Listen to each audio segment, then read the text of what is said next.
আমাদের ছোট্ট সোনামণিরা কিন্তু হুটহাট করে মিষ্টি খাওয়ার বায়না করে। সব সময় কিন্তু আমাদের ঘরে মিষ্টি থাকে না, কিংবা ওই মুহূর্তে বাজার থেকে মিষ্টি কিনে আনাও সম্ভব হয় না। আমার বাচ্চা যখন মিষ্টি খাওয়ার বায়না করে, আমার বাড়িতে যদি 1 কাপ সুজি থাকে, আমি কিন্তু তাকে সুজি দিয়ে এই দুর্দান্ত মিষ্টিটা তাকে বানিয়ে দেই। সে কিন্তু অনেক মজা করে খেয়ে নেয়। আর খুব অল্প উপকরণে এবং খুব কম খরচে মিষ্টিটা বানানো যায়। বিসমিল্লাহির রহমানির রহিম। আসসালামু আলাইকুম। সবাইকে আবারও স্বাগতম জানাচ্ছি নতুন একটা রেসিপি ভিডিও দেখার জন্য। আজকে শেয়ার করব 1 কাপ সুজি দিয়ে দুর্দান্ত একটা ডেজার্ট রেসিপি। তো চলুন রেসিপিটি শুরু করা যাক। চলে আসলাম চুলাতে একটা ফ্রাই প্যান বসিয়ে তাতে দিয়ে দিলাম 1 চা চামচ ঘি। একটু নেড়ে চেড়ে দিব, তারপর দিয়ে দিব 1 কাপ সুজি।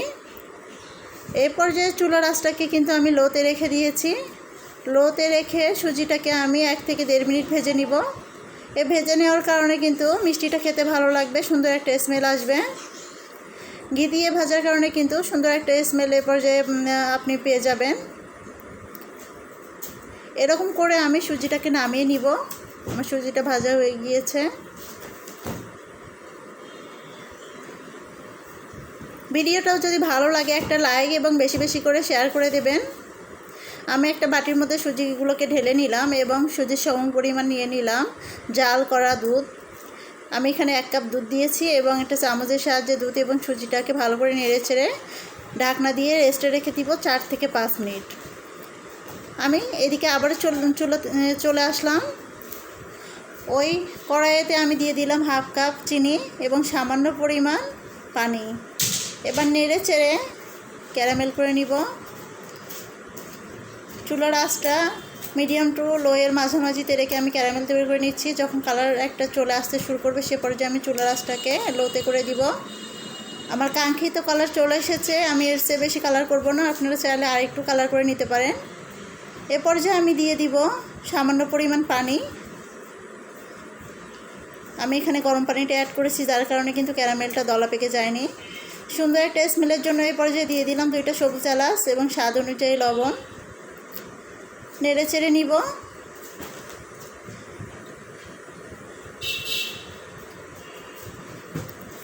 এখানে আমি জাল করা দুধ দিয়ে দিব 2 থেকে 3 চা চামচ। আবারও আমি ক্যারামেলের সঙ্গে ভালো করে দুধটাকে মিক্সড করে নিব।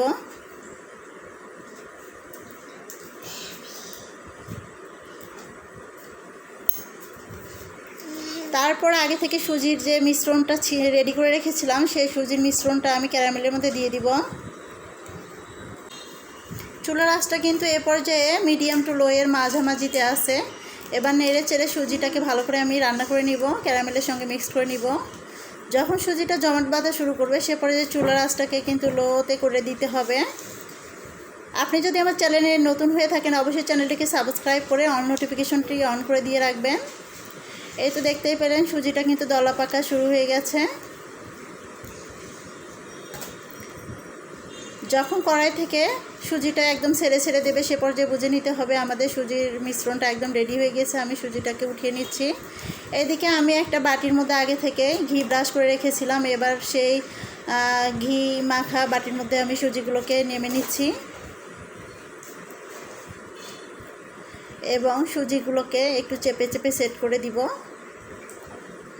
একটা স্প্যাচুলারের সাহায্যে আমি সুজিটাকে বাটির মধ্যে সুন্দরভাবে চেপে চেপে সেট করে দিচ্ছি। গরম গরম থাকা অবস্থায় কিন্তু সুজিটাকে বাটির মধ্যে ঢেলে নিতে হবে।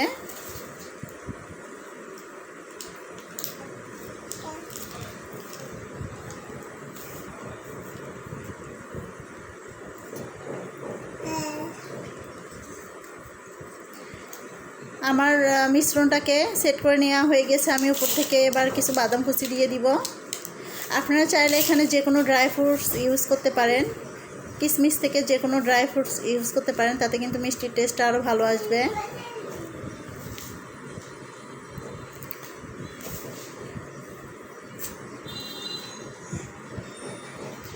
খুবই কম খরচে কিন্তু এই মিষ্টিটা তৈরি হয়ে যায়।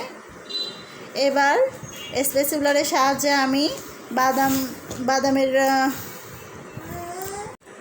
বাদামের গুঁড়াগুলোকে আমি সুজি মিশ্রণের সঙ্গে ভালো করে চেপে চেপে সেট করে নিব। এবার ঢাকনা দিয়ে রেখে দিব আমি ঠান্ডা হওয়া পর্যন্ত। ঠান্ডা না হওয়া পর্যন্ত আমি এভাবে রেখে দিব। ঠান্ডা হওয়ার পর আমি ফিরে আসলাম। আপনারা চাইলে কিন্তু এ পর্যায়ে ফ্রিজে 1 ঘন্টা রেখে দিতে পারেন। যে কোনো মিষ্টি খাবার কিন্তু ফ্রিজে ঠান্ডা করে খেতেই ভালো লাগে। স্প্যাচুলারের সাহায্যে আমি 4-5টা একটু ছাড়িয়ে নিলাম। এবার একটা প্লেট রেখে আমি এটাকে ডিমোল্ড করে নিব। এবার অপর পাশটা আমি উল্টিয়ে দিচ্ছি, যে পাশে আমি বাদাম কুচি দিয়েছিলাম।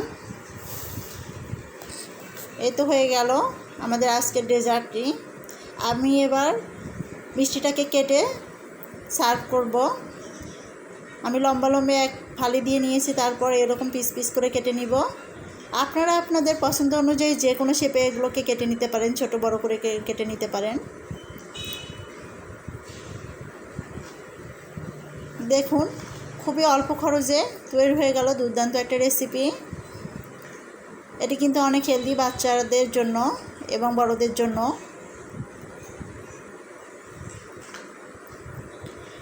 এবার আমি এটাকে একটা সার্ভিং ডিশে পরিবেশন করে দেখিয়ে দিচ্ছি। রেসিপিটি আপনাদের কাছে কেমন লেগেছে অবশ্যই কমেন্ট করে জানাবেন, এবং আপনি কোথায় থেকে দেখছেন অবশ্যই সেটিও জানাবেন।